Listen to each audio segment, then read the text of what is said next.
안녕하세요. 비유와 인연설화 29번째 시간입니다. 오늘은 부처님 오신 날 특선으로 부처님 전생 이야기를 들려드리려고 합니다. 내용은 아타나베 쇼코의 글을 법정 스님이 옮기신 책 불타 석가모니에 실린 이야기로 소개하겠습니다. 오늘의 이야기 함께 하시겠습니다. 인류에게 커다란 영향을 끼친 석가모니의 생애는 80년에 불과했다. 그러나 위대한 인물이란 과거의 숱한 생애를 거쳐 온갖 헌신적인 노력을 기울인 결과로 이루어진 공덕일 것이다. 불교적 가르침을 기록한 경전 중에 자탁하는 석가모니의 전생 이야기를 기록한 책으로 많은 설화를 담고 있다. 그 중에서 석가모니의 인품을 전해주는 중요한 이야기를 4가지 소개한다. 첫 번째 이야기, 부처님께 연꽃을 공양한 청년. 불교의 가르침을 보면 부처는 석가모니 한 사람만이 아니다. 먼 과거의 세상에도 오랜 세월을 두고 차례로 수많은 부처가 출현했었다. 지금 우리들이 알고 있는 이 세상의 부처는 석가모니이지만 앞으로 세상이 변해 사람들이 석가모니의 가르침을 까맣게 잊어버리는 때가 온다면 그때는 미륵보살이 이 세상에 출현할 것이다. 그래서 석가모니처럼 태어나 출가 수행하고 도를 이루어 불교를 세상에 펼치기로 되어 있다. 그러므로 미륵보살은 석가모니에게서 그와 같은 사명을 받은 미래의 부처인 셈이다.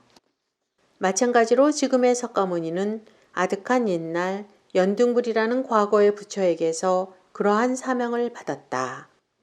미래의 부처가 될 것이라고 예언받는 것을 수기라고 하며 이 수기를 받은 이는 수행에 더욱 힘쓴다.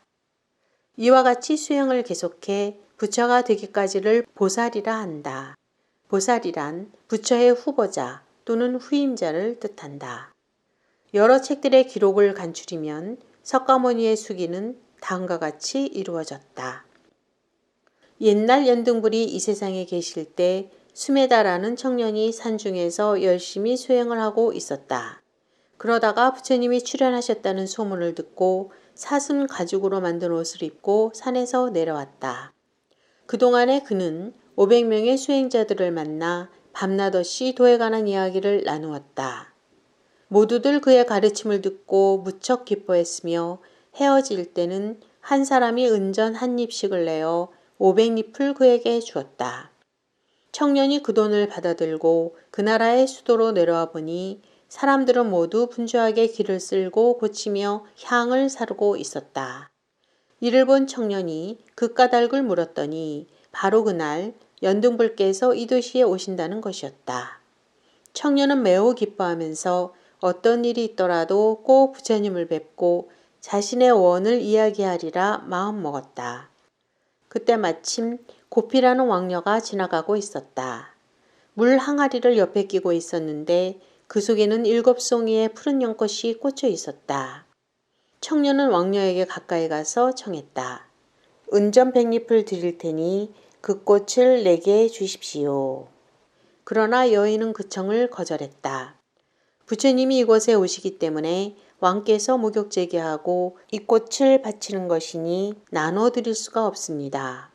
그러자 청년은 은전 200잎, 300잎으로 값을 올리면서 흥정하다 끝내는 500잎을 다 주고 7송이 중 5송이를 얻었다. 마침내 연등불이 수도에 이르자 국왕을 비롯해 백성들까지 모두 나와 꽃을 던지며 맞이했다. 그때 다른 사람들이 던진 꽃은 모두 땅에 떨어졌지만 이상하게도 수메다 청년이 던진 5송이의 푸른 연꽃만은 공중에 뜬 채 연등불의 머리 위를 장식했다. 이를 본 연등불이 그 청년에게 말했다. 그대는 과거 오랫동안 여러 생애를 두고 수행을 쌓았고 몸과 목숨을 바쳐가며 남을 위해 애썼으며 욕망을 버리고 자비로운 행을 닦아왔다. 그러므로 지금부터 91겁이 지나면 부처가 되어 석가모니로 불릴 것이니라. 이와 같이 연등불에게서 수기를 받은 청년은 그때 연등불이 지나가는 길이 진흙투성인 것을 보고 자기가 입고 있던 사슴 가죽옷을 벗어 길에 펼쳐 놓았다. 그러고도 부족해 자신의 머리카락을 풀어 땅에 깔고 연등불이 밟고 지나가도록 했다. 두 번째 이야기, 9빛깔의 사슴. 아득한 옛날 9빛깔의 털을 가진 아름다운 사슴이 깊은 산속에 살고 있었다. 눈처럼 새하얀 뿔을 가진 그 사슴은 마을 가까이 내려오지 않고 한 마리 까마귀와 사이좋게 지내고 있었다. 어느 날 한 사나이가 물에 빠져 허우적거리며 흘러내려오다가 물 위에 드리워진 나뭇가지가 있어 가까스로 붙잡기는 했으나 강기슭으로 올라올 수가 없었다. 그가 큰 소리로 도움을 청하자 그 사슴이 달려가 뿔을 잡으라고 일러주어 겨우 목숨을 건질 수가 있었다. 사슴은 지쳐서 꼼짝도 할 수 없는 지경이었는데 그 사나이가 땅바닥에 엎드려 감사하다는 인사를 하며 말했다. 풀이든 물이든 무엇이든지 시키는 대로 갖다 드리겠습니다. 그러나 사슴은 사양하며 말했다. 그럴 필요 없습니다.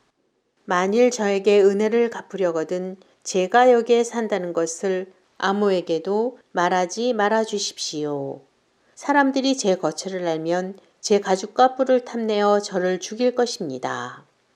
사나이는 아무에게도 이 일을 발설하지 않겠다고 굳게 약속하고 돌아갔다.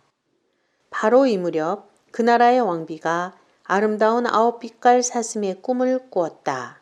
그리고는 꼭 그 같은 사슴 가죽으로 만든 방석과 뿔로 만든 부채자루를 갖고 싶어 했다. 왕의 총애를 받던 왕비는 왕에게 만일 그것을 구하지 못하면 차라리 죽어버리겠다고 말했다. 왕은 상금을 걸어 9빛깔의 사슴을 찾게 했다.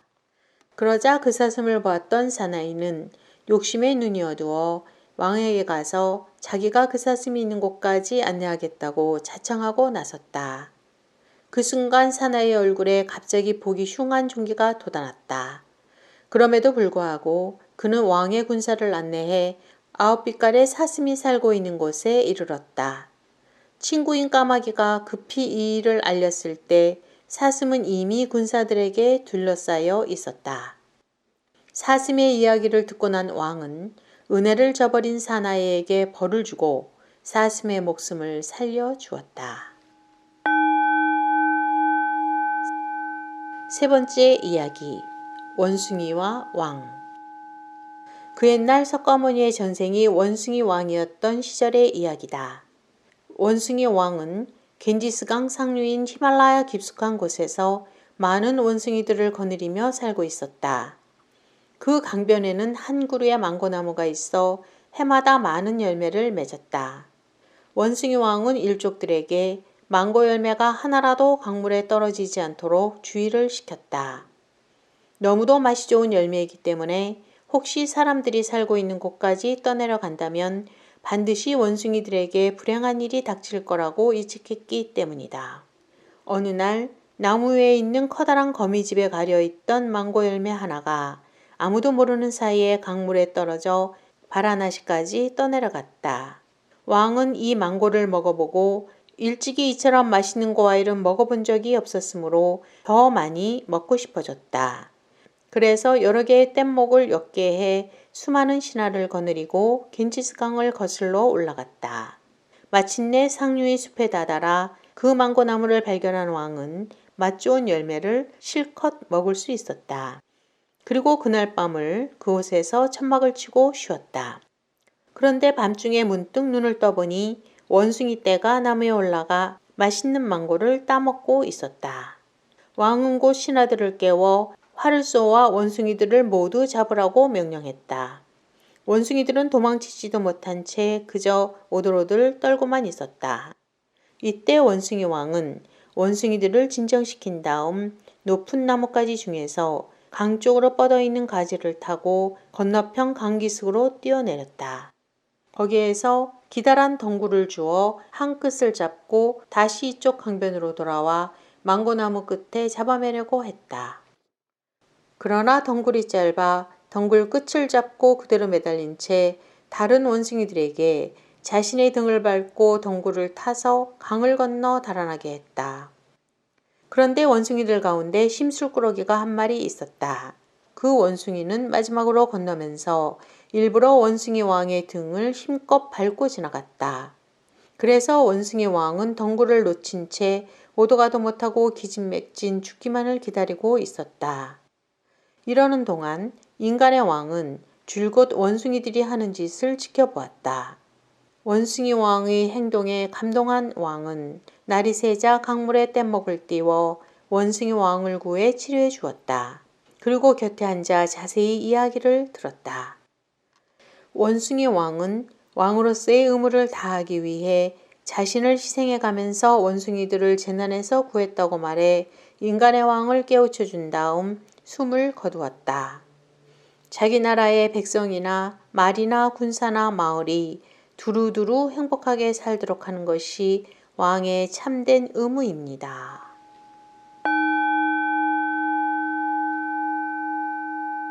네 번째 이야기, 굶주린 범과 왕자. 이 설화는 자신의 몸을 희생해 짐승을 살린 석가모니의 전생 이야기다. 그 옛날 어떤 큰 나라에 전담마제라는 이름의 태자가 있었다. 그는 어린 시절부터 자비심이 깊어 공경에 처한 사람을 보면 자기가 가졌던 물건을 모두 내줄 뿐 아니라 마지막에는 자신의 몸까지 팔아 노예가 되기도 했다. 그러자 부왕은 태자의 신분을 다시 찾아주고 그 뒤로는 무엇이든 마음대로 베풀도록 허락했다. 그때 그 나라 수도 가까이에 있는 어느 산에 용맹이라고 불리는 선인이 500명의 제자와 함께 살고 있었는데 태자는 그 산에 올라가 선인들에게 음식을 대접했다. 거기서 선인의 말을 들은 태자는 이 세상에 덧없음을 깨닫고 입고 있던 옷과 장신구를 벗어 마차와 함께 왕궁으로 돌려보낸 뒤 산중에 머물러 수행하기로 결심했다. 어머니인 왕후와 태자비는 이 소식을 듣고 몹시 슬퍼하면서 어떻게 해서든 태자의 생각을 돌이켜 보려고 했다. 그러나 태자의 굳은 뜻을 꺾을 수는 없었다. 할 수 없이 가끔씩 산위까지 음식을 가져다 주면서 태자의 건강한 모습을 보는 것만으로 위안을 삼았다. 이와 같이 하여 몇 해가 지나는 동안 태자도 수행하는 틈틈이 왕궁으로 내려와 부모를 찾기도 했다. 어느 날 그 산 절벽 및 깊은 골짜기의 어미범이 7마리의 새끼를 낳았다. 그런데 마침 큰 눈이 내려 어미범은 며칠째 먹이를 찾아내지 못했고 새끼 범들은 얼어 죽을 지경이 되었다. 그대로 두면 굶주린 어미가 새끼를 잡아먹을 수밖에 없는 형편이었다. 산 위의 선인들은 이 전경을 보고 저마다 어떻게 해줘야겠다고 생각하면서도 그저 지켜볼 뿐이었다. 이제야 내 염원이 이루어질 때가 왔구나. 그러고는 벼랑 위에 서서 어미범과 새끼범의 가엾은 모습을 보고 큰 자비심을 일으켰다. 태자는 산 위에 앉은 채 선정에 들어 과거의 무수한 생애를 하나하나 관찰해 보았다. 거기에는 아득한 옛날 자신이 몸을 1000번 희생할 서원을 세워 999번까지 실행했다는 것을 알았다. 그러니 이제 이 한 번으로써 그 서원이 다 이루어진다는 데 생각이 미치자 그날의 기회가 몹시 기뻤다. 500명의 선인들은 눈물로써 그와 작별했다. 그리고 그때 마침 불안이라고 하는 큰 부자가 500명의 남녀와 함께 선인들을 공양하기 위해 산에 올라왔다가 이 광경을 보고 슬피 울면서 태자를 전송했다. 태자는 사슴가죽으로 된 옷을 벗어 얼굴을 감싼 뒤 합장하고 벼랑 위에서 범 앞으로 뛰어내렸다. 어미범이 태자의 살을 먹고 기운을 차리자 새끼 범들도 모두 살아났다. 사람들이 멀리서 이 광경을 보고 통곡하니 그 소리는 하늘과 땅에 울려 퍼졌다. 이때 500명의 선인들은 더없이 높은 진리를 구할 마음을 내었고 선인들의 스승은 깨달음을 얻었다고 한다.